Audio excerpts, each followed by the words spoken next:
welcome back. And right now we're on a cross-industry panel discussion at the World Cybersecurity Summit Africa. Well, the cybersecurity trends and crucial security strategies for sectors and enterprises is what we're going to be talking about. Creating an... Can you hear me now? We're looking at talking about our... Hello? Yes, thank you so much, Alice. We're just live right now. Thank you for joining us. Well, apologies on the same to the audience.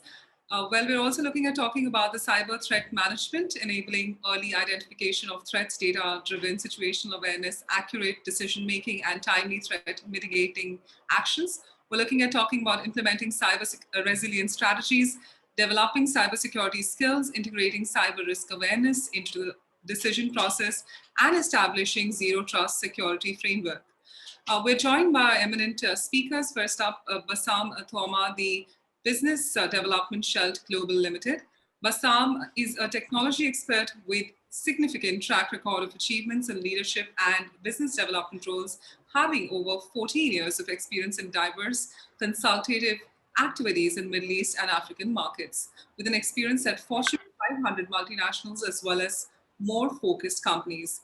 Thank you so much, Bassam, for joining us today. Thank you. My pleasure, really, to be part of this panel. Thank you very much. Thank you. Also, we're joined by Faheem Ali, Chief Risk Officer, Musoni, Kenya. Faheem is an international speaker and has a strong management background in the inclusive finance and banking domain with insightful understanding of the financial sector in various markets in Central Asia, Asia Pacific, and Africa. Thank you so much, Faheem, for joining us today. Thank you, Bhavana, and it's a pleasure meeting with you all. Pleasure. Thank you. We also have Ashish, Khanna, Information Security Specialist and Strategic Advisor to the CISO Dubai Health Authority, UAE. Ashish is an experienced information security strategist with over 13 years of proven track record for successfully completing complex enterprise-wide state-of-the-art information security and digital transformation projects, managing multidisciplined, multinational, and cross-functional team. Thank you so much, Ashish, for joining us today. Thank you, Bhavna. Thank you all. It's my pleasure. Pleasure to have you as well. Then we have Alice Namoli, the Partner Head Innovation and Technology, who's joining us from Candidate Advocates Uganda. Alice specializes in technology and the law with keen interest in artificial intelligence, blockchain, cryptocurrencies, fintech, cyber law, and data protection. She's somebody who represents several fintechs and blockchain technology-based businesses which are reshaping the mode of doing business in Africa. Thank you so much, Alice, for joining us today.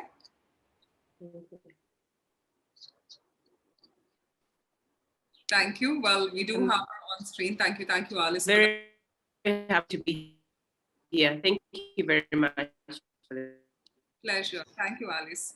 We also have Karthikeya, Chief Evangelist, Managed Engine India, joining us, an enthusiastic and a passionate presenter, having presented Managed Engine solutions at over 200 plus destinations. He's somebody who's got 20 years of experience, over 20 years of experience in IT, and most of his time has been dedicated to promoting Managed Engine software. Thank you so much, Karthik, for joining us today live.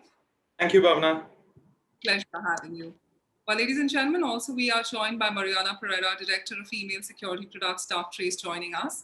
Mariana being the Director of the Email Security Products at Darktrace with a primary focus on the capabilities of AI cyber defenses against email-borne attacks. Mariana works closely with the development analyst and teams to advise technical and non-technical audience on how best to augment cyber resilience within the email domain and how to implement AI technology as means of defense. Thank you so much, Mariana, for joining us live today. My pleasure. Thank you for having me. Pleasure. And ladies and gentlemen, now this brings us to the moderator of this panel, Fene Osakwe, the Director, Group IT, GRC and Strategy, IHS, TARS, Nigeria. Well, Fene has a wealth of experience spanning over a decade in the field of cybersecurity, information, security management, digital forensics, IT risk management, penetration testing, and Sarbanes-Oxley assurance reviews. He's a leader paving the way for technological success. Joining us on the stage and screen is Fene, who's going to be the moderator of this wonderful panel discussion. Thank you, Fene, for joining us live. Thank you. So, ladies and gentlemen, with this, we've got our eminent panel on your stage and screen. It's time to brew in to some interesting conversation being moderated by Penny. Thank you for all your wonderful smiles and great energy on the screen. Penny, over to you. Take it forward. Thank you. Thank you very much. And good to see everyone. Good morning, good afternoon, good evening, depending on what part of the world you're joining this from. So it's always interesting to speak with professionals across Africa and across the world, really, with regards to security, risk, and things like that. So I'm always intentional, and this is to the audience. I'm always intentional that when we come to conversations like this, that we are able to clearly take out actionable insights. So it's just not enough for us as panelists to come and share our thoughts. I mean, the combined age of experience here is probably older than some countries, apparently. So, you know, so there's a lot of experience on the panel here, but the point is just not to come and share our experience. The point is for you to be able to take something out of this, you know, when we're done, that you can actually go back and action immediately, okay? So let's start with talking about trends and exactly what we are seeing in the cybersecurity space. Maybe I'll start with Faheem. So just tell us, Faheem, briefly. I mean, you know, so we'll make sure that we keep to time, but we'll make sure we keep to time here. So in 2 minutes, just quickly tell us what are some of the threats you're seeing in your space. Thank you, Fanny, and again, welcome to everyone, and thank you again for the organizers who have organized this wonderful event. And this is, I think, 5th or 6th event, you know, in African sector. Yeah, the trends are actually different for what we see, which was in 2019 or before the pandemic. In 2021, the variety of actually cyber attacks are there, and the lessons are being learned with the close, you know, cyber vulnerability. The three main trends are actually the focus. Number one is actually the expanding cyber attack surface, especially from the remote work, IoT supply chain, and again, you know, the areas of the same areas on the cyber vulnerability. The number two is actually the ransomware, or as a cyber weapon of choice, you know, which is doing again and again. They drop you the message, and again, you have to pay or not. That is again a confusing point of the trend, which cybersecurity new trends of the companies, they confuse that they should pay or they should not pay, what to do once they are facing the attacks. And again, the third one is the threat of critical infrastructures via ICS and then OT or IT cyber attack, you know, on these particular area. Remember, the digital spreads are, you know, increasing a lot in the areas of digital transformations, fintech services, financial, you know, services, fintech, and again, the other areas of digital, you know, strategies which companies are deploying. More also work from home strategies are also going. But again, first of all, we need to ask from ourselves, is it work from home has established all these areas? What are these areas? First of all, the cybersecurity policy. These are available in your organization, which covers again how the two-factor authentication or multiple factor authentications are working, VPNs, firewalls, routers, and all that. This is something which is a unique, you know, which every institution need to do. Then the backup plan also is something which again how it's been done. The training part is also the key, you know, in managing all these trends. And then again, the passwords, the phishing attacks, and the phishing emails, how you are managing all this. Now, all of these things, first we need to ask from ourselves, and all the organizations needs to ask from ourselves, is it really available in our organization? How we are secured from these new trends? How we are secured from this RegTech kind of, you know, institution? Where do we have the policies on how, you know, to secure ourselves once we are facing the attack, or once we are facing the new security, you know, attack in our institution? That is more are the questions we need to be asked, and again, the solution to be presented on this one. Yes, Fanny? Good. Thank you. Mariana, let me just ask, do you also have something to add with regards to trends that you probably are seeing? Yeah, so I'm going to also start putting in a little bit of disagreement on the panel here, because I think with Faheem, a lot of the points that you've raised are very valid, but we are, you know, frequently coming up with this idea that new trends, this has never been seen before. We try to think, oh, okay, well, this is new. To some degree, actually, I would submit that we're not seeing anything that is fundamentally new. I was actually doing some research on our own ransomware campaigns that we've stopped with Darktrace, and back from 2017 with the WannaCry, it's been an onslaught ever since then. Just to name some, NotPetya, Ryuk, Sodinokibi, Wasted Locker, and the list goes on and on. So I think we have an enormous amount of existing evidence to show that ransomware is absolutely a very profitable attack methodology for criminals. I disagree with the extent to which it is new. Maybe it is being covered more broadly and spoken about more broadly. And so what I would say, though, is exactly because it is not new, we have seen the tried and tested methodologies come short. Training, yes, it's important. Verification is important, but we see that they are not enough. And so just adding on and repeating the mistakes of the past, I think, is madness. So we need to step change our defensive mechanism and our mentality around how we're defending, because this is, it's a bit like Groundhog Day. The day just keeps repeating itself over and over again. So we need to make a step change here in the way that we're thinking about cyber defense. Perfect. Thank you. So Alice, you are a lawyer. So from a legal perspective, what are you seeing?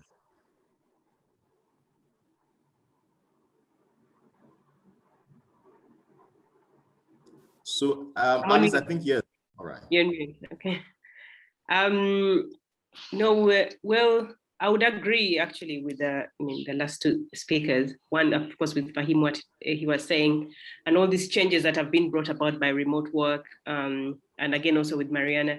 I think there has been a rhetoric going around how things are new, without actually understanding and stopping and saying, okay, it's no longer, these things are here, like to stay, and they were actually here last year or the other year and all that. So definitely I would agree with that. For my side, pretty much what I see mainly in the cybersecurity space in Africa, I would say there are a couple of work from Africa. East Africa is mainly cyber attacks, definitely, that are coming from the exposure that has caused or the vulnerabilities that have been caused by remote working, and that has spanned out to all like the businesses we represent, because in the beginning, when this whole remote working thing had just come on stage, no one knew exactly what to do with their staff, how to kind of like train them in using like safe, networks. In my country, for some time, we had an issue where the political issues where our internet was blocked. So many people are using VPNs. The issue is that how secure are these VPNs? Because you had to work, you had to deliver.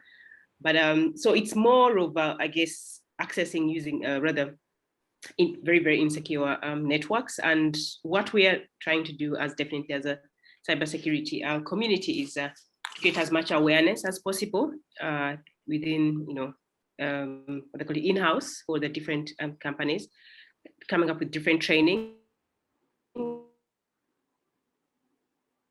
So come up with that for ensure that they are protected or they are not in breach of the law.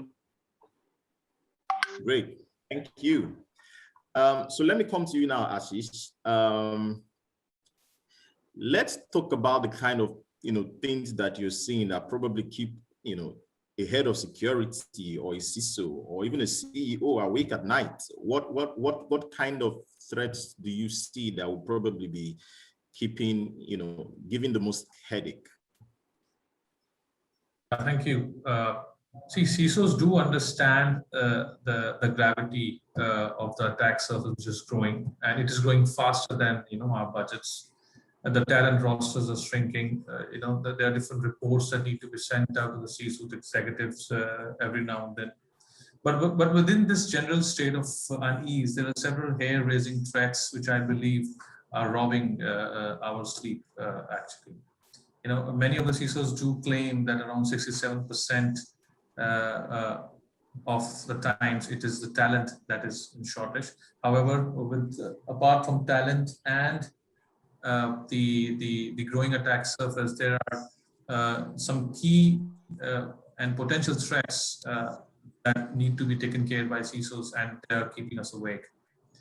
Firstly is, in my understanding, is the unawareness, because more and more the IoT devices are increasing and they're slipping into our infrastructure in our organizations, which go undetected, and thus, because they're undetected, they're unmanaged, that potentially are growing within every organization. The next one definitely has to be the cloud, and the way cloud has come up, it's not just that you are having one cloud service from, say, a reputed vendor like Microsoft or AWS or Google, but in every work stream or in different lines of business, there are different vendors who are using different services which can be categorized as cloud services.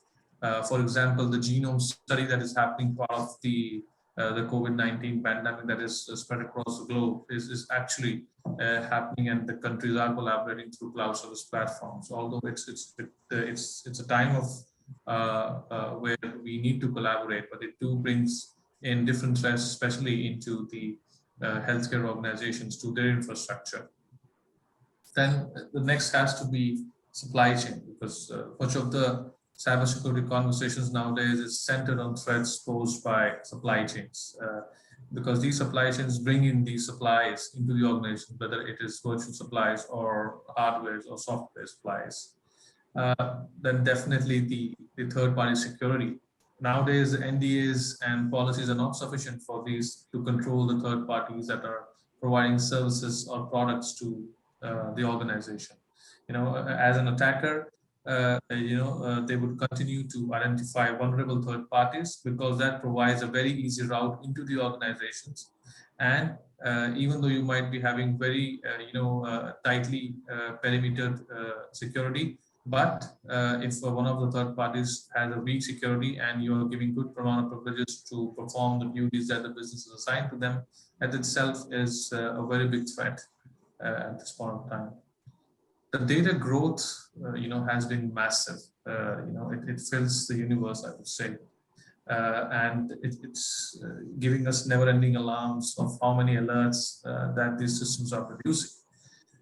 So the sheer size of the data sets, it has to be analyzed and identified for different security threats, because they are emerging every day and they're also disappearing, as you analyze. So the data and the alerts which come along with different systems implemented, that's another, causing a big fatigue to the CISO's role in different organizations, I would believe. That said, something which I feel that these are the top five. I think I said five. So top five threats that are actually giving huge nightmares to CISOs globally. Okay. Thank you, Ashish. So let's dive into the technical part of the conversation, where we now start. I mean, there are over 1,000,001 threats, right?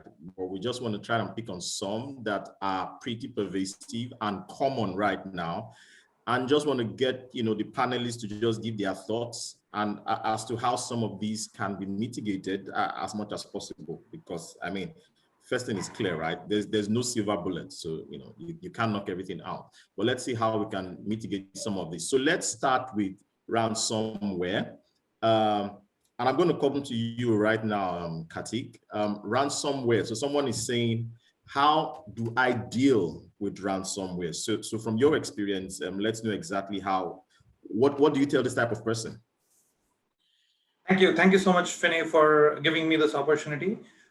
First of all, when it comes to ransomware, we have identified many cases with our customers that they are the way it's getting spread across the network.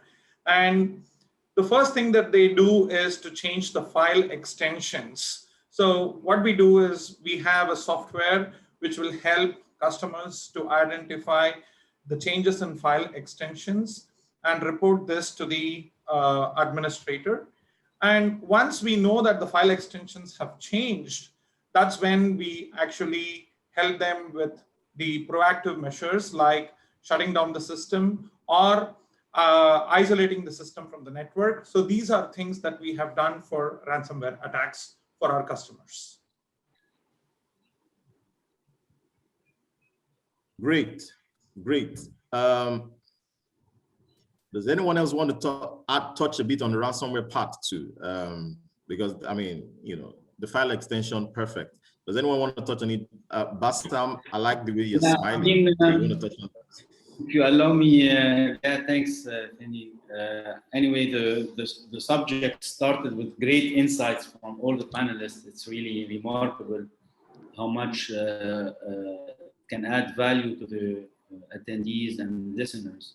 So, but if we're going to talk about ransomware, definitely this is let's say, type of attacks. However, it is transforming, and there is a polyformic transformation of these type of attacks, and detection becomes even harder because it's not what we call signature-based type of detection. So you have to inject intelligence somehow to detect behavioral analysis. So Mr. Karthik mentioned the file extension, let's say, change, which is somehow it has to relate with the behavior itself of the attack, but also from a user behavior, what kind of access he has on the internet, on different resources, on different, I mean, how can we limit or minimize the risk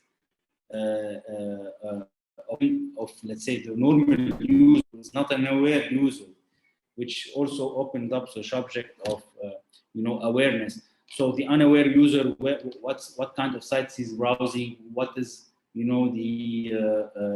his freedom somehow within the organization to go into, let's say, risky websites and impose this drive download kind of attacks. So all these needs to come into effect, and I believe with the right intelligence, we're talking about artificial intelligence, machine learning, all these concepts needs to shape up, or let's say they need to integrate within the different technology components in the cybersecurity software stacks in order to detect, the latest, let's say, attacks by ransomwares that are undetected by traditional endpoint protection. So it comes the EDR, we're talking about MDR, XDR, all these concepts, that are really efficient, to fight against these kind of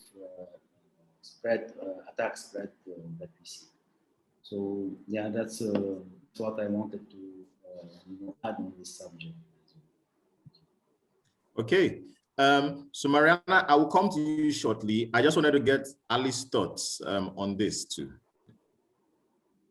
Yeah, I think I was just about to say that, allow me to also say on ransomware. Ransomware, let me give you the clear bullet points how to actually mitigate. First of all, number one is utilize the end user security training. And that's what my panelists also say. Training is actually the key part in this ransomware. Then keep your device under the patch. Otherwise, it will be also, attacking, or it will be also a disaster. Have the data backups and the disaster recovery in place. We are not in the world where we cannot say that the BCP or the DR center should be, different or something. It should be the real one, not the test server, the real one. And then end security, user end security, is also, endpoint security is also very important. Secure your email as an, content filtering, because that is more important. Content filtering is more important. Then again, the multiple factor authentication. Right now, people cannot say only two-factor authentication. You also have to say so many multiple factor authentication, but at least minimum 2FA should be there. Then utilize, penetration testing. Penetration testing is regular. It's not an exercise you can do in a quarter or in a 6 month or in a 1 year exercise. It should be real-time penetration testing. And then again, the last one is implementing security policies and procedures, not only at the management or top level, but at the ground level also, at the VPN level, at the workstation level, at the home from workstation level also, because these are the more important. The last one is encourage incident reporting, because if you do not have the incident reporting very well, you will never understand how the ransomware was attacked, how you can mitigate, and how you can future, you can mitigate also yourself. Yes, Fanny? Great, thank you. So just so that we don't, look, we could talk about ransomware here for a whole day, right? With all that happening in the US and everything, it's become big business, if you like. I also want to touch on another threat that seems to also be a concern across the board, okay? And that's third-party risk. I know Ashish spoke a bit about supply chain, and a lot of that. But Mariana, I want to come to you now with regards to third-party risk. How exactly can people protect themselves? And I know you also wanted to touch a little bit on the ransomware conversation. Yes, thank you. No, I just wanted to mention on the ransomware topic that, so much of even our conversation has been around the encryption of the data and the hallmarks of what we've come to think of as the typical ransomware attack. Let's not forget, however, that ransomware has evolved as well. As part of that attack, we have not only the actual encryption of the files itself, but it is also now, we've seen it with already a number of campaigns where we have this double threat ransomware. So prior to the data being encrypted, it's actually been exfiltrated. So it's not sufficient for you to think, oh, I can restore or I can have those continuity. The threat of either being reported to a legal entity or of your data being made available regardless on the dark web or sold to your competitors is still a big threat. So ransomware has also been able to be weaponized beyond the encryption and holding hostage of your business to also being a way to commit a theft of intellectual property. And now the risk of that intellectual property being sold is the trigger for the ransom. So what I think we see though is all of these methodologies that we tend to silo when we try to define, the attackers are blurring the lines. And even when it comes, for instance, to third-party risk, it's very challenging to establish, and I'm sure Alice, as from the legal point of view, there are some pretty compelling contractual or legislative or frameworks that we can put around who pays. But at the end of the day, even with third-party risk, the idea of whose responsibility is it to keep the environment secure, the question that remains is, okay, well, how do I keep the business operational? How do I make sure that no matter what it is that attacks us or where it is attacked from, that the critical data is still protected, preserved, and my workers are able to continue? Because part of the third-party risk is, of course, it can become a blind spot for many security organizations. The data is outside of our infrastructure, therefore outside of our control, is something that I frequently hear. But I would challenge that because it is your data, it is your users that are accessing that. So even with third parties, those conversations need to be had in terms of policies, yes, but more importantly, in terms of what kind of steps are we doing beyond policies to understand. And I think that AI, again, here has a big part to play in helping contextualize those relationships, even with third parties, no matter what kind of relationship that is. Perfect. Alice, do you want to add something to this from a legal perspective? You must have a lot of experience with dealing with kind of, Yes. Unfortunately, we don't have on the continent. We don't have really much regulation in this particular sector, and it's not only really on the African continent, but all over the world. It's definitely a struggle. But I wanted to add on what Mariana has said about like who is actually responsible.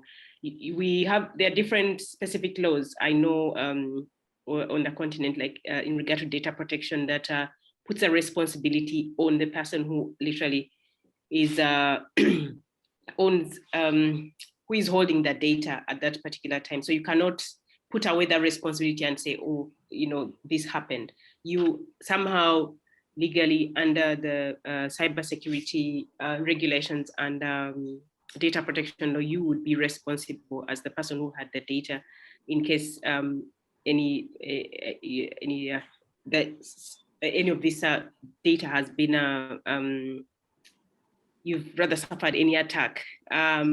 The challenge, actually, the main challenge we have is that we don't have training most of our law enforcement officers are not trained, and they wouldn't even know where to start from, or pretty much what to do with this kind of crimes.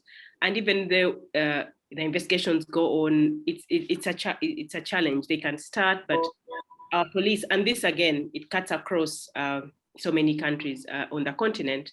And also when you go to court, our judiciary is not aware of, they don't even know how to deal with this. So you'll find so many of these crimes are actually, people are going like scot-free because there's lack of awareness, definitely, and which has had a very, very, very big impact on the enforcement in this sector. Yeah, I mean, so it's tough, isn't it, when the people to enforce do not even understand it. I'm probably a bit frustrating too. That's why these people are taking advantage, because where do you even start? Because we don't have the professionals to definitely take this on. Yeah. So let's continue on this threat train, if you like, and let's go to the next bus stop, which is the social engineering bus stop, if you like. And that's just a big kettle that we just threw a lot in there and just call it social engineering. But Bassam, I'm hoping you can unpack this and speak to it in a few minutes. It's a lot in there. Social engineering could be the theme for a whole conference, if you like, because there's just so much in there, just called social engineering. So yeah, so let me hear your thoughts. How do we deal with this?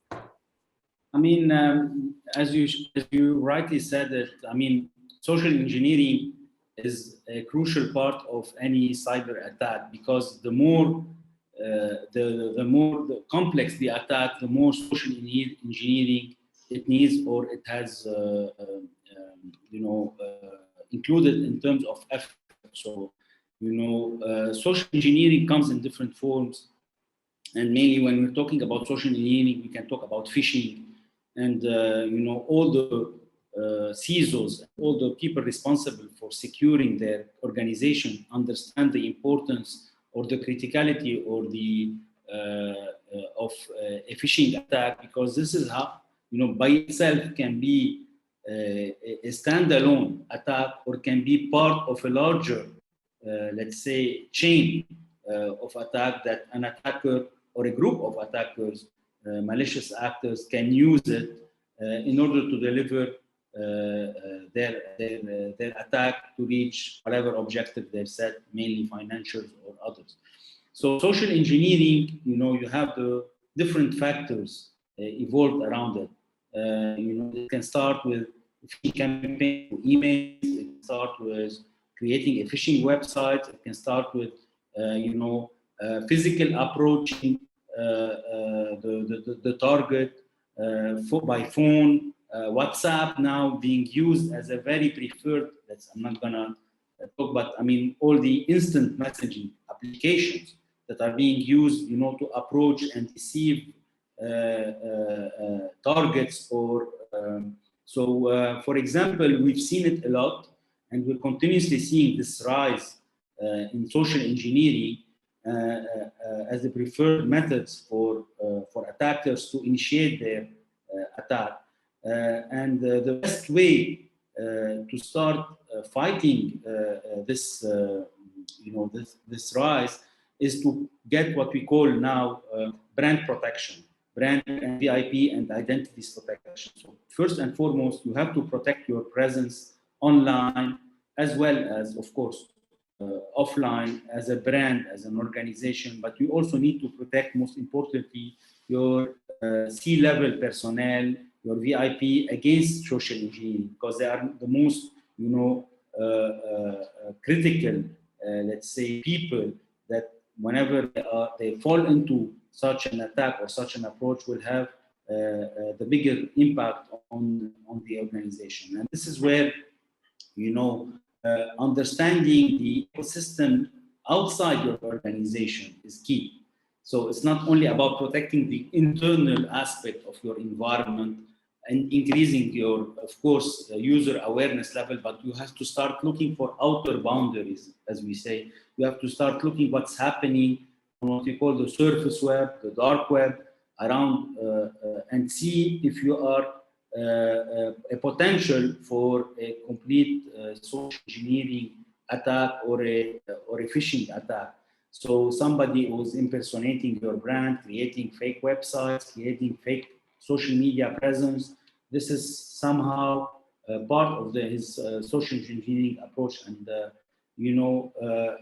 organization needs to start thinking outside their perimeters on what's happening on the internet and around them, and be able to understand that and be able to effectively detect any potential for a social engineering attack prior, and be proactively, applying measures to stop it before it gets installed. So this is how we can break what we call the cyber kill chain at its initial stage or phase of social engineering. So that's my 2 takes, or 1 minute or 2 minute take on social engineering, but I'm sure that the panelists and everyone as an expert understand very well the importance and how much it has a big weight on cybersecurity protection for the organization. Thank you. Yeah, sure. Thank you, Bassam. So Ashish, I'll come to you now because so there's social engineering, and people are also concerned with how do I deal with this zero-day attack, which I don't even know exactly where it's going to come from, what it's going to look like, who's going to So let's say someone in the audience now is saying, how do I deal with the zero-day? What will your advice be to them? And then any other person on the panel could also jump on that and just let me know when Ashish is done. Yeah. See, actually, zero-day attacks are now becoming increasingly prevalent and problematic for different businesses. It's basically, you can describe it as the threats that are unknown or unaddressed security vulnerabilities or into softwares or hardwares, for example, or applications. Thus the attacks that exploit zero-day vulnerabilities often occur without the user's knowledge. So he or she, as a user, you're not aware of what is happening, and because it's not a simple way to monitor it, so you need to deploy different strategies to monitor it. And it can result into, you can have different kind of indicators, whether it is data theft, system downtime, or the damage that has caused into a firewall being breached. So there are different ways to monitor it and then accordingly address it. Let's start with one of the most famous ones, which I think the panelists here and the audience might be aware of, the Stuxnet attack, which was planned together by the US and Israel, exploiting multiple vulnerabilities into Iran's uranium enrichment plant. And that was one of the most famous zero-day attacks that has happened, exploiting different vulnerabilities. The Musoni attack, which happened, that was also because different vulnerabilities were exploited together to form one advanced persistent attack that was done, and they were all zero-day vulnerabilities. See, most of the defense techniques available to organizations today are usually off-the-shelf hardware and software applications, which has to be dealt together. There are different methods that are used by hardware and software applications into different hybrid models that can help us, defend against such attacks. But the main thing is that the analysis of statistical-based, signature-based, behavioral-based, and hybrid detection-based techniques must be done together to form a proper defense strategy against a zero-day attack. This is the key. And then you have to follow a more of a layered approach. You cannot rely on your advanced antivirus engines, or you have a next generation firewall and you are totally dependent on that. You need to have a layered security approach towards avoiding any zero-day vulnerabilities that might be incumbent into your systems that you are using currently, like IPsec that has to be used. You must have the network access controller. You must have advanced and protective email security solutions that needs to be used. And most of the techniques utilized to exploit zero-day vulnerabilities, I will just patch it with the previous discussion that we had, social engineering. This is totally linked to the awareness of the user on when he detects or the main changes that are happening on his or her endpoint. So it all links together to form a more suitable strategy against such zero-day attacks. Okay, thank you, Ashish. Karthik, I'll come to you now because we also need to talk about identity theft, right? That's also something we need to talk about. So in your experience, and if someone is trying to know how, I mean, we've talked about some things you could do for ransomware. We've spoken about some things you could do for third party. I mean, come a bit to that third party, Mariana. Something just popped up in my head. But then I want to talk about identity theft, Karthik. How do you deal with this from your experience? Well, the first thing that we do is to identify the list of workstations which are missing the patches. So first, I just wanted to focus on the zero-day vulnerability. So what we do here is identify the list of applications, the software which are missing the patches. Make sure all the systems in your network are up to date with all the patches from Microsoft and third party as well. And also provide a wide list of applications. So identify those blacklisted applications and see what you can do with those blacklisted applications. You can either uninstall them or stop them from executing any other EXEs or any other processes, and also bring in some controls, application controls. Say, for example, you just provide a just-in-time elevation for approved applications to be installed on workstations. So these are certain strategies that we have been following in our organization. Along with, we have an emergency response team, a zero-day emergency response team, which helps identify the zero-day vulnerabilities in the most prevalent softwares and applications and see what best can be done to avoid them in affecting the workstations. Perfect. Thank you. So stories help a lot in trying to put all of this together, okay? Because sometimes it could just get very theoretical to the average person. So let me tell a story. And this probably ties to third-party risk, maybe social engineering. And then I would just want, so third-party was, Mariana's bucket. So maybe I'll come back to you on that. So I was, and a lot of times when we're on panels like this, we sound infallible, like this could never happen to me, man. I know every single thing in the book to do right. So I was doing a transaction in a foreign country, right? And so I had bought an asset and they were to get back to me in terms of payment terms. Now I had paid the first month, I had paid the second month, and then they sent the bill of what is outstanding. And it did not jive. What they sent did not jive with what I had, okay? So I responded and said, hey guys, I have paid X amount of dollars. So I should be owing X amount of dollars. Now you are telling me that I'm owing X amount when this is not correct. Then they say, okay, we will get back to you with your correct statement.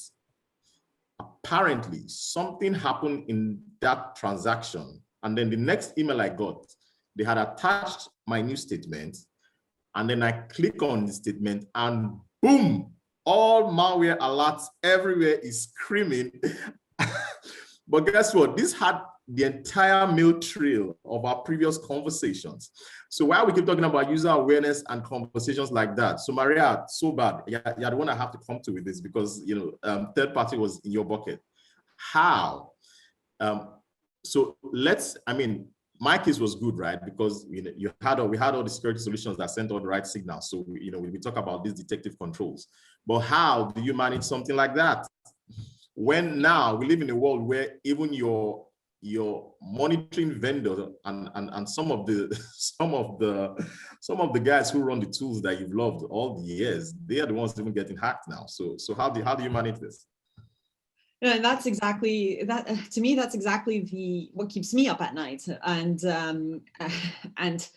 you know, stories like that one, unfortunately, are way too prevalent. Of intercepted conversations, redirected files and links. It is so common, and we are not infallible by any stretch of the imagination. There's too many close calls, I'm sure, of all of us on the panel, as well as all of you watching the panel. Close calls are situations where you have received an email and you've clicked, and then you thought, oh dear, what have I done? And that, to me, is the big change that we need to do here, because it is so reliant, Fanny, on situations like that. You feel bad for something you think, should I have done better? Should I have done more? How could I have done more? The reality is that we are outgunned, right? This is a battle of wills, and it's a battle of technologies, and it's a battle that tomorrow it's a battle of algorithms. So it's embracing techniques that can help us transcend and do more than what the human capability is. And the only way, and I'm going to be very bullish about this claim, the only way to fight fire with fire is to fight AI-powered cyber attacks with AI-powered cyber defense. We have very limited attention. We have different priorities. Different parts of our business also have different priorities that are not about cybersecurity, and that is by design. When we were working with McLaren Racing, the racing team needs to be focused on the race at hand, and not of whether or not that email was the right invoice, like you've just said. So I think it's all about understanding those complementary technologies and relying on the third parties to understand where they can really make a change and really make an impact. And one thing that I will say also to everyone who is watching the panel is that AI has come from a history of being perhaps overpromised. And there are many situations, also many people that I've heard from who have said, oh yeah, I've tried and it took 6 months and we never got anywhere. That's very different. There are different types of AI. They're not all the same. So challenge your vendors. If you're not getting value out of your AI out of 1 week, 10 days in the real world, then that is not a true AI that can learn and adapt and will keep you up to speed over time, because the threat landscape changes, our work teams change, our workers change, everything changes. So you need an AI that can keep up with that evolution. And in your specific situation, understand the concept and the context around the previous communication and try to see, all right, well, what is it in the data points? Is it a sending IP address that would have been different? You have, I'm sorry, no hope in hell. You're trying to find the needle in the haystack of what is that last bit that could have maybe given it away that it was a compromised email. And unfortunately, none of us do. We are outmatched by a very well-funded, very aggressive adversary who are using the latest and greatest technologies. So it's time for us to arm up. Right. Thank you, Mariana. So I'm coming to you now, Faheem. And then maybe after that, Bassam. So someone is thinking now, what I'm trying to put together is cybersecurity strategy to be able to deal with all of these. Kartik has spoken about the identity theft. Ashish has spoken about Zeroday. We've spoken about Bassam, spoke about the ransomware. Mariana says we are totally outgunned. Alice tells you about the fact that, look, even the guys who are supposed to help us enforce some of these things, they don't even know what exactly they are enforcing.